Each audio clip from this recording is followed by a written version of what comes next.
In Interstellar Transport Company, you manage a transport company in space as humanity begins to spread throughout its solar system and eventually the galaxy beyond.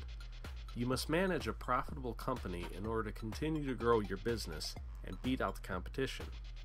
Only through careful management and strategic planning can you achieve this. This supplemental video tutorial helps to explain some of the core concepts of the game so you can more effectively manage your company. When viewing a planet, possibly the most important information available to you is the supply and demand graphs. This shows relatively how much the planet is willing to pay for goods that are in demand, or how much of the cargo type it has in supply.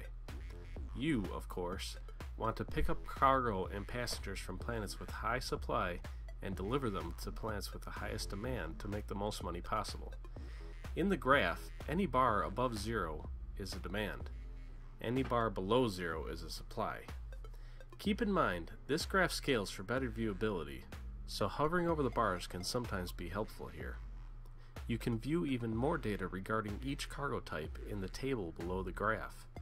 This table shows the weekly surplus or deficit of each cargo type, the amount that is waiting on the planet to be either shipped or consumed, and finally your own company's cargo hangar.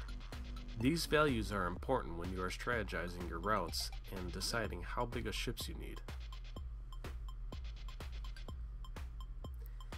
Each cargo type is produced and consumed differently. For example, food is produced best on planets with high habitability and 100% development. Yet even if both of these figures are equal, a planet's population and size will still play major factors in how much of it is produced. Hovering your mouse over the cargo's name in Planet View gives you a good idea of what factors increase the cargo's production and consumption.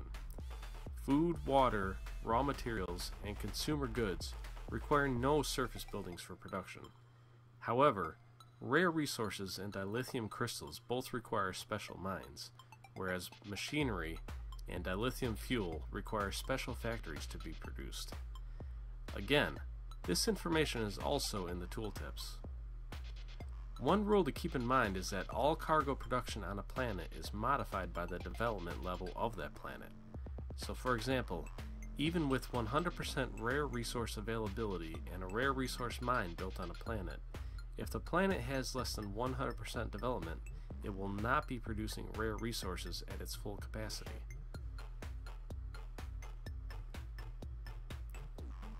Sometimes you will find it necessary to take a temporary loss in order to develop a new market.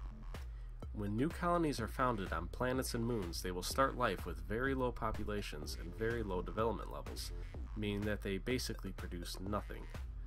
It is up to the transportation companies, such as your own, to ensure the survival of that colony.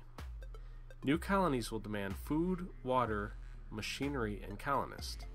While local authorities will often offer subsidies for these cargoes, you will likely still take a loss delivering and developing new colonies in the short term in exchange for opening new markets in the long term. This is also a balancing act between delivering colonists and delivering food, water, and machinery to support them. Too many colonists and you risk famine from lack of food or water. Too much food, water, and machinery, and you risk taking a big financial loss delivering to a low-demand colony. Some colonies you will want to develop in order to sell things to, some you will want to develop in order to collect specific resources from. Reputation is a very important concept in Interstellar Transport Company. When you deliver things that a planet needs and keep demands low there, they will appreciate it. You will be allowed to pick up more of their goods and get a higher price for deliveries. You will also be able to lease more gates and construct more buildings on that planet. This is one way in which taking a monetary loss can sometimes reap benefits, since you will gain the goodwill of a planet's population. However, if a planet is ever affected by famine because of lack of food or water, that goodwill erodes very quickly.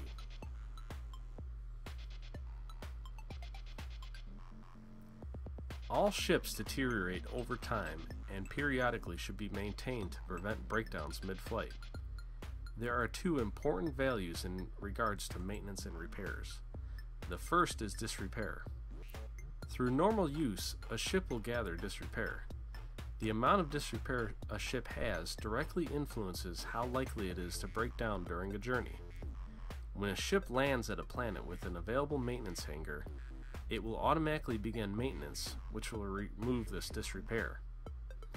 It is especially important to have maintenance sheds on distant planets. In the event of a ship breakdown, a repair vessel must be sent to it. This happens automatically but requires an available repair ship from one of your medium or large maintenance sheds.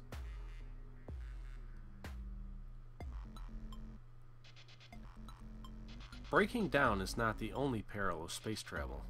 You must also be vigilant of space pirates. The best way to keep pirates at bay is to have a high security rating.